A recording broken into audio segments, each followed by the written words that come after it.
welcome to this week's edition of the PinkUn Norwich City Podcast. I'm Dave Freezer, and connected by the World Wide Web, I am joined by Paddy Davitt, Tony Thrussell, and Connor Southwell.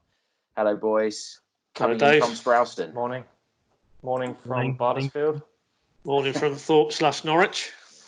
Bardersfield. No, people know where we live. Tuxwood area. I'm on the cut. But no longer a McDonald's in Tuxwood, of course. It was a sad day for us all. It was a sad day. Were there queues? I don't know, because I haven't actually been out, but I would imagine there probably was. I would imagine they did a fairly decent trade. I think that I certainly was pushing for McFlurry, but that's pushed back. And Bardersfield, that's the former RAF Collishaw base, isn't it? There's plenty of bunkers and sort of big buildings here that can survive anything, so we'll be fine. You can survive the zombie apocalypse. Okie doke. Well, yes, the lockdown is in place. Ever since we last caught up, it was, social distancing and all that kind of stuff. But now it is a proper lockdown, isn't it? People are having to stay at home where at all possible. But in terms of football, not much has changed in terms of the season shape of things at this stage, does it? But Pad, today, there's actually been a bit of a football line, hasn't there? A new contract at Carrow Road. Yeah, we'll cling on to anything, won't we? And City keeper signs new deal, as the headline on the PinkUn reads. Sadly, it's not Tim Krul, but what it is, with all due respect to the young man, is a new contract extension for Aston Oxborough, son of Galston, long-time member of City's academy. Was currently on loan at Wealdstone, who were going very well in Conference South. And the nuts and bolts of it is new extension taken up to the summer of 2022. He was actually out of contract this summer, 2020, albeit there was an option there.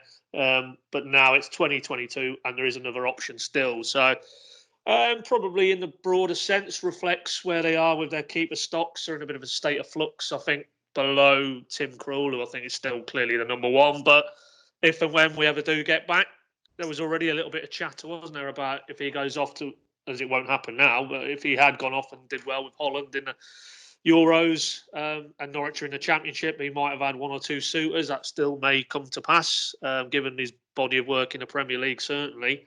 And maybe just below that, it's interesting to see how the thought processes are now with the people at Norwich, because Farman obviously went back. Safe to say that didn't work out for any party. Michael McGovern, he's a solid citizen to be around the place, but clearly now in the third keeper mould. So they would already be looking, I think, to bring in a number two if Tim Krul's not going anywhere. But then it's beyond that. We've got now Aston's got a bit of extra security. We've got Archie Mair, who I know they rate very highly. Stuart Webber's quite a fan of him, the young Scottish keeper they got from Aberdeen. And really, it's just about, as always with how Norwich do their recruitment now, is not about the here, not about the now, not even really necessarily about next season after, but just longer term and trying to, plan to bring through players as they've done. And I've seen some quotes from Aston on the official site, post-contract news, like they've done with Todd and Jamal and Max. There's the inspiration, there's the pathway. And if this guy trains on, he's clearly got ability, but if he trains on, then who knows? But not for the short term, but it's another signal that very much a progressive kind of longer term thought process to how Norwich are doing a lot of their recruitment. Yeah, I haven't actually seen him play for a while now. He obviously was a regular for the under-23s and things like that, and youth cup games. And because he's been out on loan, he had an injury last season, didn't he? He broke his wrist or maybe fractured his wrist when he was on the bench at Reading in the Championship game. He came in and during the warm-up, he actually did the injury. So Dennis Shreveni, wasn't it? I think with a shot. Was it? Okay. Yeah. So that sort of set him back. So I haven't actually seen him play for a while, but he's a big lad, isn't he? He's certainly got size on his side. Wealdstone going well, top of National League. So I've got some quotes in front of me here on the club's site from Ed Wootton, the goalkeeper coach, who says he's looked above the level there and done well in the challenge. Now it's about trying to go to a higher level, hopefully into the Football League, which he's more than capable of next season, and see where we go from there. So, I guess they're going to be looking to get him a League One or a League Two deal, aren't they? Really go and impress, and then who knows? But as you say, he might be involved in pre-season. He might get his opportunity. So that's nice to have a little bit of football to talk about, isn't it? Almost feels a bit alien. Yeah, it's over now, though. Now what do we talk about? Don't kill the mood, Tony. Don't kill the mood. So, yeah, I mean, football is basically over, isn't it? Connor, I think you did a little bit that Cameron Jerome was still playing in Turkey last week, wasn't he? And Wes in Australia, but they're now all done as well, aren't they? Yeah, I think they are. Wes played on Monday. All the days are merging into one. It feels like that period after Christmas, doesn't it? Yeah. Between Christmas and New Year. Pretty sure it was Monday he played it. So he played on Friday and then Monday. But I think the A-League have since suspended it, haven't they? Even because they were playing behind closed doors. But yeah, it's still business as usual for Cameron Jerome in Turkey. They're still going with their football, although former Chelsea midfielder John Obi Mikel has sort of taken exception to that, and he actually terminated his contract with Trabzonspor, I think he was at, because he was so unhappy essentially with the decision that they'd reached. And but no, it's business as usual for Jerome, and I think his team. I'm not even going to try and pronounce it because I'll do them a massive disservice. But I think they're doing okay at the moment. They were sort of trying to stay up last year and sort of stayed up by the skin of their teeth. But I think actually this year they've pushed into mid-table and done fairly well. He scored 3 goals this season, so not perhaps a brilliant return, but he's playing, he's contributing, and they're doing well. So it's good for him. It's just a case of when, though. I think that season gets postponed as well, because it feels like every day another league is going, or we're getting an announcement about a different one. So yeah, he seems to be the lone ranger at the moment in terms of former Norwich City players still playing football in this current situation. So it's good to see. I don't think we're going to get too many live streams of him playing football, but there we go. Yeah, it's good for him. But yeah, it is an absence of football, isn't it? It's been quite difficult from our perspective, and also for supporters, I'd imagine. It has now been cancelled, hasn't it? Turkey. They were just one of the last to fall into place. So beyond that, I mean, obviously you boys have been busy working away. Well, I've been over on news writing the words coronavirus or COVID-19 about 100 times a day, helping out our news colleagues who are very busy at the moment, of course. But you guys have had a bit of fun with the PinkUn Classics. I had a watch of that one on Sunday, the Southampton FA Cup quarter-final. Tony, how was that all well received? I see the live tweeting of the Milk Cup final, sort of reliving that as well. Yeah, it seems to be going down okay. I mean, as you just said, we're trying to come up with new ideas. And yesterday, 35 years since the biggest event in Norwich City's history, arguably. I mean, some people might argue with that, but I think certainly it is. One of, yeah. But yeah, I mean, for me, that was the first time I'd actually watched those highlights. So the first time I saw the scale of that occasion. So it's something special for me to see, and hopefully people that were there or not there have latched onto that, even if they're consuming it through different ways, can see what Norwich have done in the past, and just how sort of special we were building up this cup run this season. Because, I mean, get to the semis and you're almost on a par with that year. So hopefully when things do kick off again, we've got something else to look forward to. And that segues nicely into what I was coming to you next on, Pad. There were some reports at the weekend, wasn't there? I think the Southampton chief executive was suggesting that they're looking at getting back into action from June the 1st, weren't they? We've had recent days, it seems to have been a few of the lower level non-league teams, sort of Norwich United, Wroxham level, Eastern Counties League. That it sounds like they want their leagues cancelled, doesn't it? But as far as we think at this moment in time, the top levels are looking to resume in June, aren't they? And I presume, I mean, I don't know this, but I presume that would be resuming in front of TV streams and things like that, rather than, and we're not expecting people to be piling down to Carrow Road in June, are we?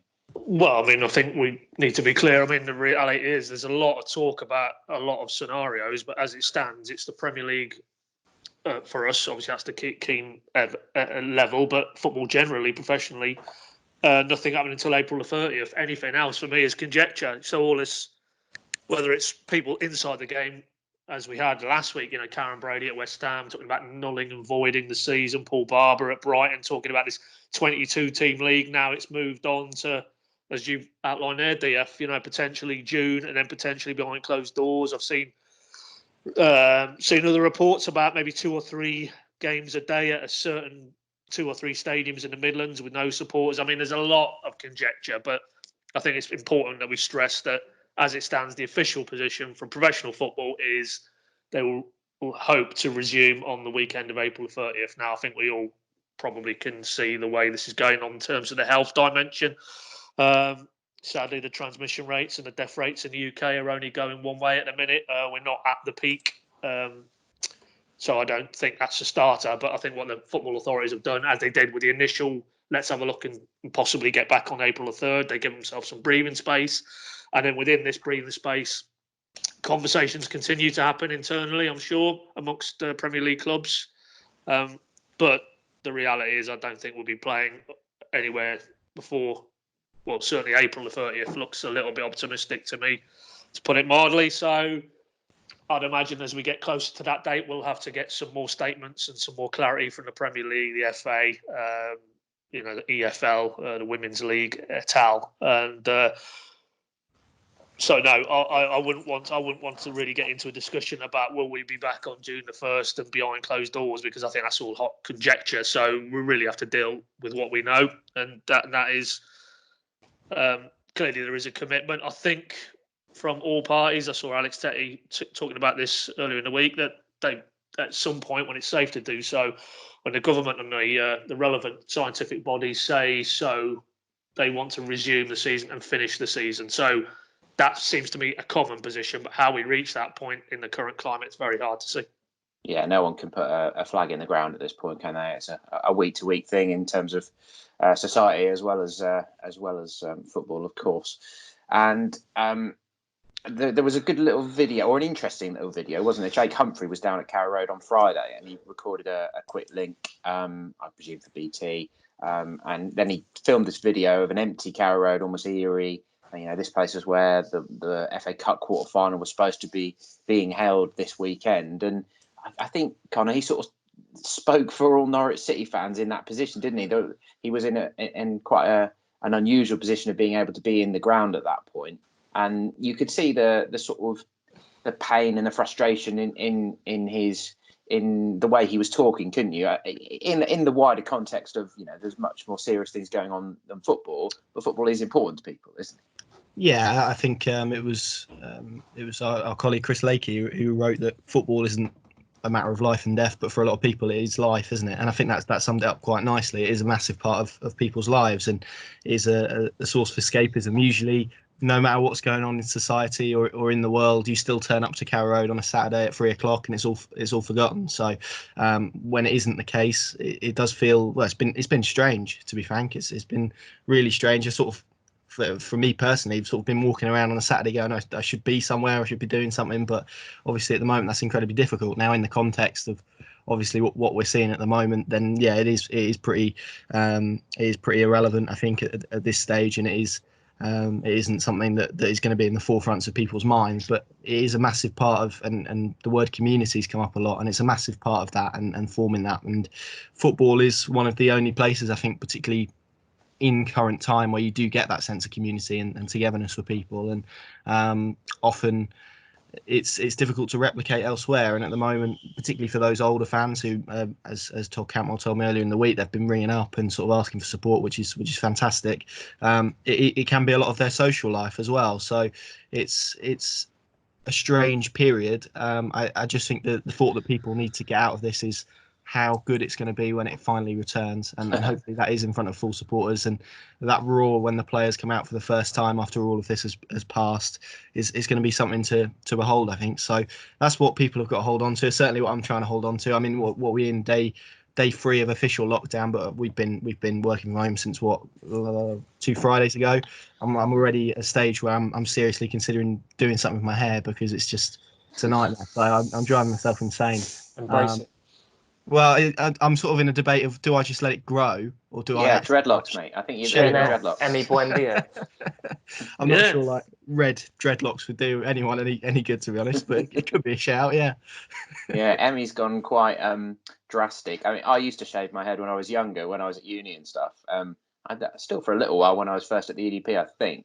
But it hasn't been for a while. But I have warned the girlfriend that my barber's is closed now. So exactly. A couple of weeks' time, I might have to go back to it. I used to love shaving my head, because you just get up in the morning, don't worry about it. Barely even have to wash it. It's great. But let's hope we don't get to those extent. I'm open to any ideas. If any listeners have any ideas of what I can do with it, then give me a shout. Huckabee through the years. Just choose one of those. The Huckabee 2003-4. That's the one. Yeah, blonde highlights. They're coming back. But this is what it's about, isn't it? From our point of view, just trying to keep things light, trying to keep people entertained, trying to maintain that little bit of Norwich City fun and element to their lives in what is a strange time. Tony, the World Cup of Kits, that did quite well on Twitter, didn't it? Yeah, that's the start of sort of a new series, I guess. Hopefully once a week. But it's interesting because everyone has their favourite player, everyone has their favourite kit, so it's good to kind of get it out there and see what actually comes up trumps. And I mean, I kind of could guess sort of 3 or 4 of the ones which would be the most popular, and it was the A6. Is it A6 1989 to 92? Yeah. Versus Foster's 1986-87. So it seemed like the 80s was a popular period for kits. I think that's when the sponsors first came in, and I mean, you had Hummel, Adidas. They were quite big on the sort of standout kits back then, weren't they? Yeah, 2 classic ones. The Asics one is the one with the green stripes on the shoulder, is it? Yeah, that was 89-92. So that would have been just before the Premier League, was it? Yeah, before the Eden Crest. Yeah. Yeah. But yeah, it's interesting. None of the sort of recent kits seem to go down in memory long term, do they? You don't really get standout kits like that anymore, do you? I quite liked last year's one, but like the Egg and Crest one is an interesting one with kit debates, isn't it? In terms of it's what's achieved in the kit. If that would have been the kit of the late 90s, when Norwich were pretty terrible, I don't think it would be remembered quite like so fondly somehow. Because Coleman's was a bad period, wasn't it? But yeah, and they had the all yellow kit as well then, which I which was thought quite boring, quite stand out in a way. Yeah, it was. That was the fashionable one, wasn't it? Designed by Bruce Oldfield. Yeah. That was supposed to be fashionable anyway. But yeah, in terms of recent kits, last year's probably. I mean, you look at the Flyby kit from 06 to 08, and some of the Aviva ones, they're just pretty bland, aren't they? Yeah. Well, as much as bland can be with Norwich City, because I always think that yellow and green stands out, doesn't it? I think it allows Norwich fans to feel a little bit unique. Right. Well, before we come on to the Pink and Poser, and then we're going to close on what's actually been going on at Norwich City in sort of the last 7 days. Just to bounce back to you, Connor and Pad, who you've been speaking to so far? You've been busy interviewing people, haven't you? And you've got a few good ones in the bag for the next few days. Go on, Connor. Well, I'll go ahead. So I had a good chat last night with Jens Bertolascu, which is quite nice. We don't hear from him very often. He's currently managing in the Faroe Islands. The Faroe Islands. Yeah, it was good to chat with him. He was very good. Spoke about how we'd like to manage Norwich one day, which was quite good. There's also some quite interesting stuff on Paul Lambert as well. Perhaps why he doesn't feel like, perhaps why he feels like his career has regressed a little bit. So there's lots of interesting stuff in there. I won't spoil it all, but they're I think the 2 main talking points. That should appear as both a pod and also in articles in the days to come. But he was really good. Really positive about his time at the club, and to consider he only really played about 30 games, it's quite rare. But he was very good to talk to, and was a very lovely man. So there's plenty to come from him. Wonderful. Yeah, that should be good. Yeah, because obviously they're the sort of characters that in this period, if not that there is too many upsides, if any, but it does allow us to try and chase down players from Norwich's recent to further past who wouldn't necessarily have said too much. So anything that he says, I don't recall him doing any media at all, really, since he left Norwich. And that's obviously something we're endeavouring to do as and when. David Turnbull, anybody who might have erased his name from history, he was the young midfielder from Motherwell, who basically, it was a transfer tug of war, to use a cliche, between Norwich and Celtic last summer. Came to the training ground, spoke to Stuart Webber, then opted to go back up north to head to Celtic. But there was a twist, really, for all parties when medical flagged up a long-standing knee issue. That deal was scuppered as a result, and he's essentially been out for 7 months, and he only came back for Motherwell literally 2 or 3 weeks ago before, unfortunately, the virus shut down football again. So really interesting story, plenty of Norwich references, and he actually goes into, in quite minute detail, the events of that period when he travelled down, met Stuart Webber, what Stuart Webber said to him, how impressed he was, but ultimately why Celtic was the club for him. And then really quite, because I mean he was only 19 then, he's only 20 now, but very very heartfelt stuff about supporters, media. We don't really put ourselves in the mind of a player who has and it was a career-threatening injury, as he said. I mean, the physios or the specialists at that time said, look, he could play for 5 or 10 years, not have a problem. He could go into training tomorrow, something would go in his left knee, and that is his career over. So for a 19-year-old, as he was then, to try and process that when you're on the cusp of joining the biggest club in Scotland, you've got a Premier League club coveting you as well. Really interesting, unique insight. So we'll be popping that out in the next day or two across all our channels.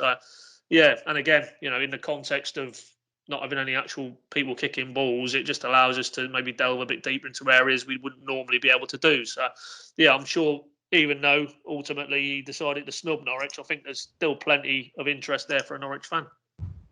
Okay. Right. Well, I should just mention at this point that we also come to you on Future Radio 107.8 FM. You can always hear the show on a Wednesday night on their channel if you've ever missed it. And if you want to get in contact with us, and we're always really pleased to hear from you.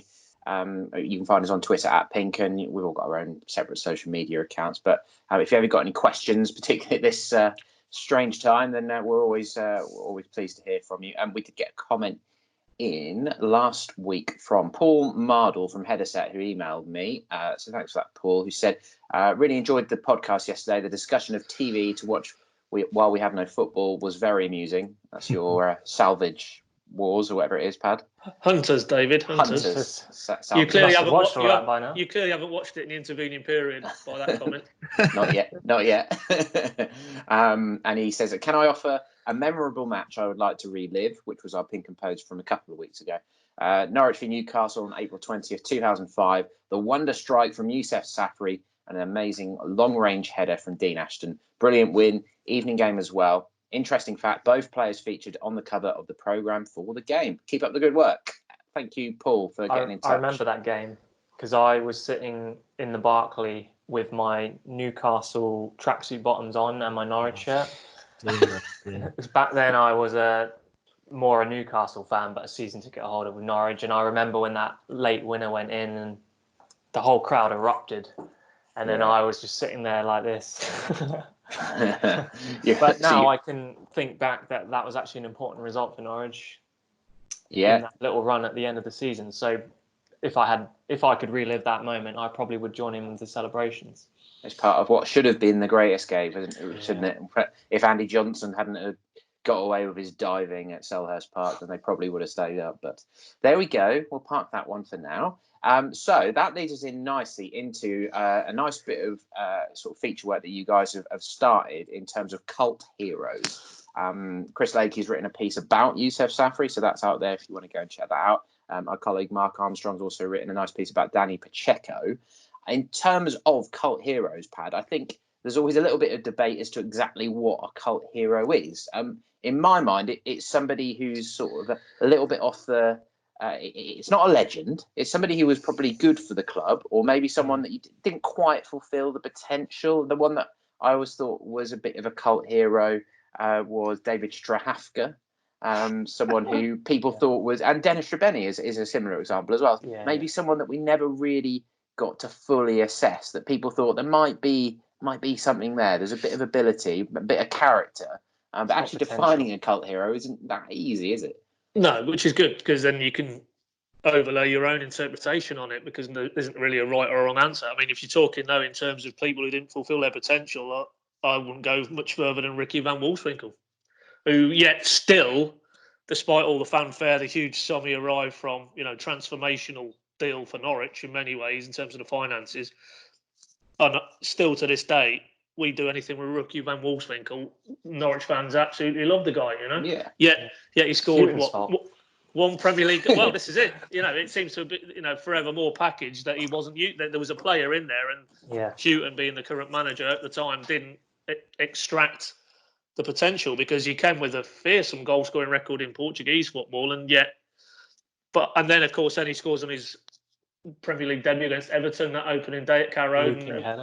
I'm sure Norwich fans went away thinking, well, this guy's going to be something special, and it never really happened for him. He then had 1 or 2 injury problems. He then fell out of favour. Successive managers didn't really fancy him, and he's obviously gone off back around Europe, and then to bring the story fully up to date, he's had that situation with a brain aneurysm playing for his Swiss club Basel, and again, a life-threatening sort of situation. Thankfully, he's come through that, and again, I think he was just almost on the cusp of coming back to play. So great to see on a personal human level. But for me, there's a guy who that defies logic. Why would Norwich fans still, the majority of them, look on him so fondly when you break down what he did for the club, and nobody could say he offered value for money? So that to me would be my definition, if it's about players who never quite fulfill their potential, yet still were taken to the hearts of a lot of Norwich fans. Yeah, I think Ricky definitely ticks the box as a cult hero. He was unlucky with his injury as well, wasn't he? He scored in his debut and then really got knocked out of his stride by an injury for a few months. I was at Craven Cottage when he made that infamous ghost pass as well, though. So when he literally passed no one, went through on goal, that was a tough one to take. But yeah, you've seen some of Onel Hernandez's decision making, haven't you, David? So I don't think we should hold that against him, to be fair. I think yeah, Ricky, we never saw the best of him. It's pure fantasy, isn't it? But if you could have had Ricky in the Daniel Farker team last season, I think it would have been a different story, wouldn't it? Yeah, good but shout. The one I would put forward, and listeners, we'd love to hear yours as well. We've made a few.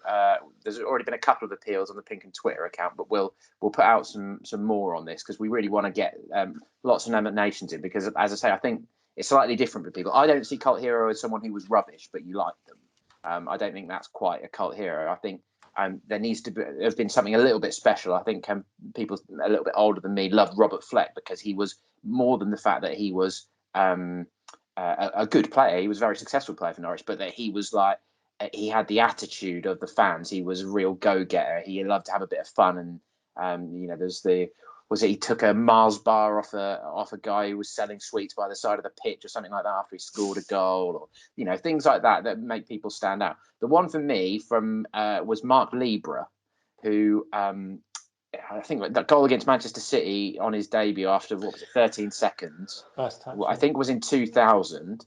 And someone else trying to ring me. Mark Libra. It's the boss, actually. It's Dave Powell's the editor, but I'll have to give him a call back when we finish. He came off the bench, and that was sort of before the internet was established as a football community, and really as wider use for everyone. So I don't think I even knew who he was when he came on the pitch. I'd barely even heard that he'd signed for the club. I mean, I would have been 14, something like that. And he comes off the bench and within 13 seconds scores this absolutely amazing goal. And we're all celebrating and like, who is it? Mark Libra, never heard of him. And he was one a bit in the same mold as Gaetano Gialanzo around the same time, who just never really saw the best of him because of injuries and things like that. So he's one that stands out for me. What about you, Connor?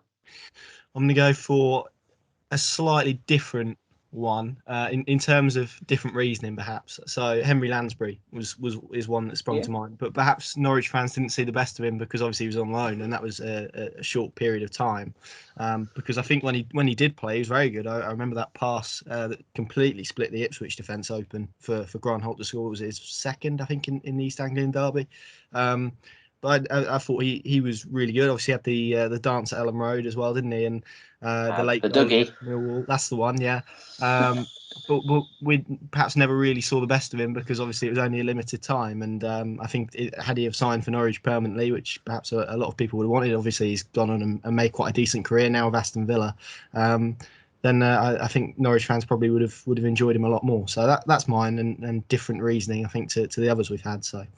Yeah, he would have been a cracker sign if they could have kept hold of him. But of course, he was very highly thought of at Arsenal at the time, wasn't he? I've got a good little anecdote on Henri Lansbury. I don't think I might have told you boys before, but I haven't told it on the pod before. But as you all know, I worked up at Scunny for a couple of years and was covering Scunthorpe United when Gary Hooper was there. And Lansbury also had, I think it might have even been his first loan from Arsenal, had a little stint there, and he was similarly made that sort of impact. It's like, although you can really see the potential there, but maybe didn't quite fulfill it for them.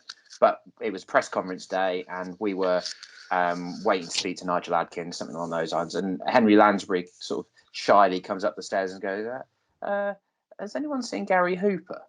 No, not seen him, but we had to play along with it. Hooper had just come through and been like, you didn't see me. Ran past us, and we just didn't think much of it. But we didn't want to ruin the surprise. And he's like, I can't find my car. I just had this brand new BMW delivered, and I can't find the keys. And they basically robbed it. And Glanford Park's got car parks on both sides of the stadium. So they'd moved it from one side and parked it at the far end under some trees, the other side of the stadium. So this poor 18-year-old kid from Arsenal was like, welcome to League One, mate. So they were all very pleased with themselves. Tony, your nomination? Yeah, well, it's tricky because I always struggle to decide what a cult hero is, but I've settled on Dixon Atuhu purely because, again, he had the signs of being this powerful box-to-box player that could just take the game by a scruff of the neck one game, and then for the next 9 games he'd be anonymous. Yeah. So it was like you knew the potential was there, and I had his name on the back of my white Flybe away shirt. Ooh. So I obviously did take to him, but I just remember he took a lot of stick because people could see he had it, but he just didn't always show it. And it was in that time when Norwich was sort of on the decline after the Prem, and then Worthy got sacked, and then Grant came in. So it was in that time where there was a lot of frustration around the team. But then every now and again he would sort of dominate a game, but then he'd go missing the next game when you got your hopes up. So yeah, I always took to him, but just wish he could have done more. Yeah, I think that was generally his career after he left Norwich as well, wasn't it? I think I'm right in saying he was the player that prompted the infamous Huckabee rant, wasn't he? When they sold him to Sunderland, that was the sort of straw that broke the camel's back for Huckabee, and he went on that infamous rant where he pulled aside some of the journalists and was like, right, I want to talk. I think Chris Lakey was one of those, wasn't he? Unfortunately, he's not with us at the moment, but yeah, I think Atuhu sale was the one that really jarred Hucks off. So yeah, good stuff. As I say, do get in touch on Twitter, email, whichever way you find best, your cult heroes. So just to close off the pod, let's just talk about what's actually been going on at Norwich City this week, and bits and pieces which we've already mentioned. But Connor, just to come back to you on the players ringing elderly fans, the club has over 6,000 season ticket holders over the age of 60, so they're really trying to make sure that they stay a part of their community. And it's not just been Todd, is it? It's been several players and staff who've been ringing around. Yeah, I think the ones we know of is Todd, Grant Hanley and Ben Kensel, who have essentially been ringing. I think they're season ticket holders over 80 actually that they've been ringing, and that's a nice story. And obviously I spoke to Todd earlier in the week, and he essentially said, because obviously he's doing the FIFA stuff as well, so with the FIFA stuff he's sort of entertaining the younger generation, and with the older generation they get a phone call, which goes a long way, because they're obviously the people who are most vulnerable at the moment, and are probably being hit hardest by this, because obviously they're isolating by themselves, they're perhaps not seeing family members and loved ones. So a phone call from, and I think other clubs have done it as well. Everton posted one with Carlo Ancelotti yesterday, which was quite nice. I think Keith Curl with Northampton has done one as well. So it's a good idea, and it certainly keeps up what I was saying earlier in terms of that community feel about things, and they are the people in society that needs it the most. And to hear from a Todd Cantwell or a Grant Hanley, we'll keep them going for a little bit for sure, and make that connection with the football club that perhaps is a bit lost at the moment. So it's a really nice story, I think, and it's a really good idea from the club, and something that hopefully they're going to do more of as the weeks progress, and they're going to keep checking in on those people. Hopefully it's not a one-off thing. I would certainly hope not, because particularly at this time those older people need it, I think. Yeah, well, unfortunately, they've got plenty of time to play with at the moment, so I guess they'll call other players into action in that way in the weeks that come. I think Tim Krul and Michael McGovern have also done a few calls, haven't they? So I think if somebody rang me up and said, hello, it's Grant Hanley, I think they were winding me up. Yeah, likewise. Yeah, I saw a story on someone put it. I don't know if it was Facebook or Twitter, but someone put it on there and said that their grandparent had a phone call from Michael McGovern, and they asked him if it was a scam, and he started laughing. It's not Sean Dyche, is it? But yeah, the club had to shut their offices and the club shops and stuff. That was on Friday. Ahead of the lockdown actually coming in on what was that, Monday night that Boris Johnson spoke to the nation. And over the weekend there was a story on Sean Raggett, who has actually been diagnosed as having coronavirus, and Portsmouth sort of been covering that off. They of course played Arsenal in the FA Cup before everything got shut down, so I think there's 4 players in their squad, so 5 now, Dave. 5. So yeah, they're having to quarantine. I think one of the national newspapers actually picked up that he was in a pub at the time that he got the positive diagnosis. So he quickly about turned and thought, I better get out of here. So I think there was a little bit of criticism of him in that story, which it felt like a little bit of footballer shaming, to be honest, because he was hardly the only one who was in a pub on Friday night, was he? But fingers crossed. I don't think his symptoms are too bad. He's fit and healthy and young, so hopefully he's going to be fine and will soon be recovered and is at home, as all footballers are now, and recovering. We did have a little bit of football stuff to talk about over the weekend. Jordan Rhodes popped up again, didn't he, Pad? Sheffield Wednesday owner decided to chuck a new log on that fire. Cult hero.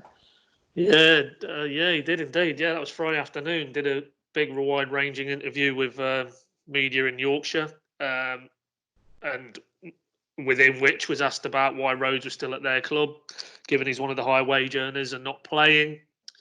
And then he seems to have basically deemed that Stuart Webber led them a merry dance last summer when Norwich were keen. Stuart Webber did an interview. Me and Tony went and saw him at Colney, and he was quite open that the yes given. And I get this funny actually because we've just come off the back of the cult heroes discussion. Well, there's a guy who didn't play a lot of football, but how loved was he, given his Ipswich connections as well? And that was because he was such a great personality, and Webber alluded to it in our interview actually, around the dressing room last season. Maybe you didn't see him on the pitch in terms of his influence on a week-to-week basis, but a valuable member of the party. And as a result, they would have willingly brought him back, but on Norwich's terms, which was basically as a free transfer, I think, which clearly, from the Sheffield Wednesday's point of view, for a player they paid substantial sums to Middlesbrough, were unwilling to do. And there was some nice jibes about he'd can't think off the top of my head, but he basically harmed their club, as in Webber's comments, harmed their club, and almost a little bit, let's not get down the legal route, but there was, he was more or less claiming Stuart Webber had lied. So that's for his own consumption and his fans, I'm sure. But I did have an interaction with Stuart Webber, who was, I think it's safe to say, fairly amused by it all, and be amused as well. So I don't think he was putting too much store by it. But ultimately, Jordan Rhodes remained there, and he hasn't really played. So it probably hasn't worked out for any party, really, you would say. Would he have come to Norwich and dislodged Timu Pukki? Probably, certainly not at the start of the season, but he might have seen a bit more action as the season went on. So, and with Josip Drmic only really now fit and available, it might have been a useful addition. But I think my personal opinion was Norwich was spot on, because the numbers that would have been required to make that deal happen on Sheffield Wednesday's terms didn't make any sense, given, as we can now look back, how much Norwich did actually spend last summer, which they'd probably what they spent getting in Amadou, Roberts, they'd have had to spend on one Jordan Rhodes deal. So that didn't make any sense whatsoever. So, just an amusing little flurry of activity. But essentially, Jordan Rhodes remained where he was, and I don't think he'll be returning to Norwich anytime soon, it's safe to say. No love lost there between the two clubs, is there? And I do feel a little bit sorry for Jordan, to be honest, in that he got caught in between that situation, and it has held up his career at the point where he really wants to be playing football. And he did score a hat-trick for Wednesday at one point, didn't he? But then their form seemed to nosedive, and he didn't seem to be getting too much love from their fans. So yes, but that was the little bit of football sort of transfer chat there was over the weekend. Just to close with chaps, then people seem to enjoy how we were keeping ourselves busy. In last week's pod, I had a slightly odd weekend in that I was sort of locked down with my younger brother, who falls into the medically vulnerable category. As I mentioned last week, he's on immunosuppressed medication, so we have to be really careful with him. Had to keep the distance, all the hygiene precautions and stuff. But my parents were stuck in Florida, and they ended up getting an earlier repatriation flight home on Sunday. So they're now back, and that situation's all settling down. But at the time, we just decided we'll just keep him inside. I'll stay inside with him, make sure that he's all right.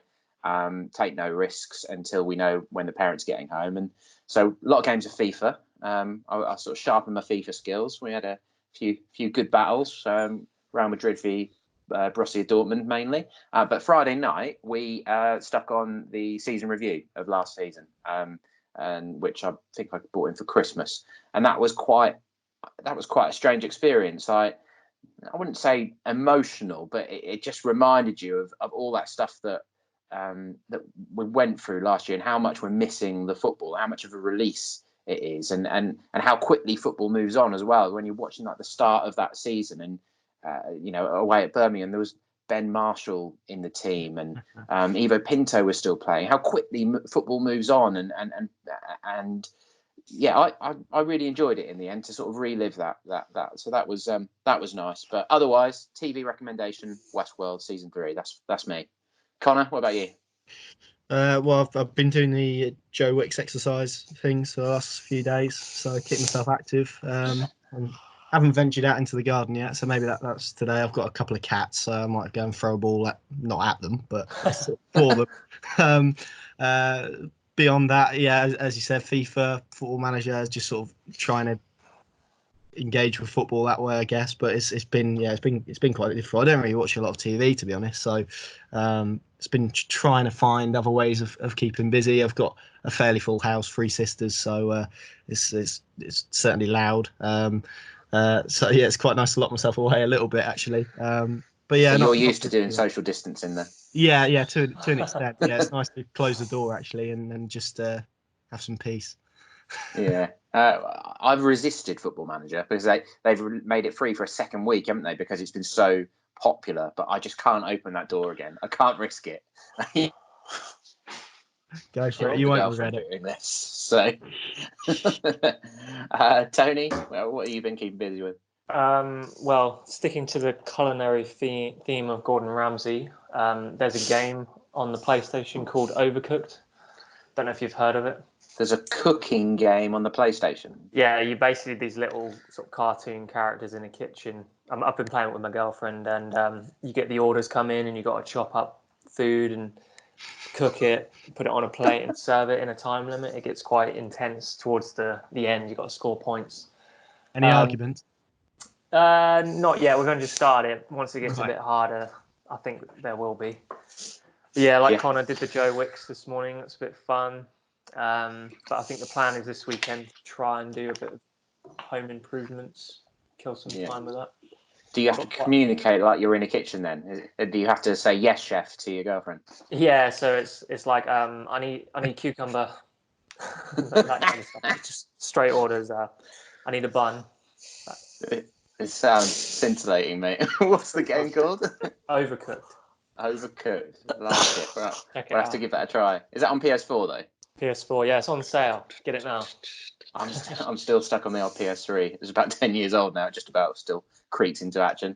And finally, Mr. Davitt, what's been going on in salvage? I can't. No, do you know what? Honestly, seriously, I haven't seen an episode since we talked it up last week. I'm just, I don't know what's going on. Too much of a good thing, I think. Too many news stories in the world to have to consume of an evening now. So, what with prime ministerial statements, So no salvage hunters. I've been out in the garden. I was out in the garden Saturday. Yeah, for about 2 or 3 hours, weeding and mowing and God knows what. Yeah, I had a good sweat on the go there. I tell you, it was hard work that. But I'm looking out through my window now, which means nothing to anybody listening to this. But yeah, it's looking beautiful now. So and as a result, I got out and did a few keepy uppies yesterday. That's my lunchtime routine now. So you boys are holding me up now. I need to get back out in the garden and try and beat my record from yesterday. I saw Southwell's limp effort with a toilet roll. You're not wrong. You didn't use your left foot too much, did you? Other than for standing on. But Wes Houlihan made a career out of it, didn't he? So. Yeah, that's true. That is true. Yeah, but I'm not going down the toilet roll route. I see Big Ewan. He did one, didn't he, the weekend, and got dogs abuse for like wasting a toilet roll. So he had to go back on his social platforms and make it clear that was going to get put back in use in the Roberts household. But he didn't. I thought I'd steer clear. Say again. No, don't worry. Bad joke. Move on. No, it was only because when I was doing my gardening, I found I think because we've only been here about 15 months. I think they had 2 teenage lads here, and there was one of them mini mitre balls, and I noticed it was wedged in like one of our sort of bushes that run parallel down the border. So I retrieved that, and it's opened up a whole new world. So that's my one piece of exercise a day, is getting out in the garden and doing my keepy uppies. What's your record? Look, well, I did 100 yesterday, but 100. Well, continuously. Yeah. Oh, yeah. Now back in my youth, I knew I kind of knew what I was doing before limited ability got in the way, and that was the end of that. Just did 100. I've just seen him post 100 without stopping. Well, I mean, they should be doing that with their eyes closed. But I mean, I must confess that took me about 2 hours. So my one bit of exercise, because I'm quite obsessive. I thought, well, I'm not going back inside till I do 100. So yeah, hence why. Oh, we need a video. We're gonna have to get Mrs. Davitt on video recorded. Just live stream it for a couple of hours. That would be good. Yeah. Well, we might get to that in about a month's time. So let's keep that one up our sleeve. But yeah. It's got to be. Yeah, that's probably where I am at the minute. I'm more in exercise mode than cooking on the PlayStation mode. No brunch then. No. What, as in actually eating it, or the piece of content we used to do? Either. Bit of both. Well, obviously, I will reward myself if I manage to do that with, I had some nice pasta yesterday afternoon after I'd come back inside. The only problem is, by doing that, I'm not finishing work before about 6 o'clock, so I need to probably have a think about possibly doing it after work rather than during work, but there you go. But other than that, trying to think. No, that's about it, really. My wife was trying to get me to play dominoes, as in the old school version with actual pieces of wood. And no, not Domino's Pizza. No, I wouldn't mind playing Domino's Pizza, but the actual board game. That's true, actually. I'm resisting. I am sort of thinking we should have got some board games in. That would have been fun. Yeah, apparently the places like Amazon are sold out of things like that. Puzzles and stuff like that. She's tried to order a jigsaw right from Jarrell's even, and apparently no go, out of stock. People jumped on that pretty quickly, I think. So we were still on the upkeep. Unfortunately, we moved into our house last summer. It's a new build, and we haven't sorted out the garden yet. So it's just a dust bowl. So I can't really sit out in the garden. Unfortunately, that was going to be the next thing. We sort of had the money in place to do that, and now we're having to put that on hold with everything that's going on. Yeah. I think that's enough waffle for. Well, it's Waffle Day, isn't it? National Waffle Day. Apparently is.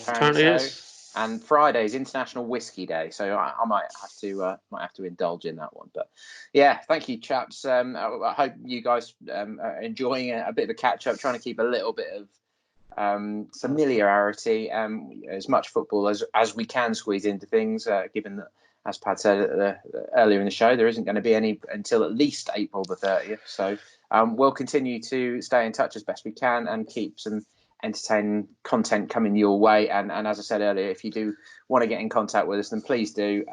Any questions, comments, always really welcome, particularly at the moment. As I said earlier, you can also find us on Future Radio 107.8 FM, and we will catch up with you very soon.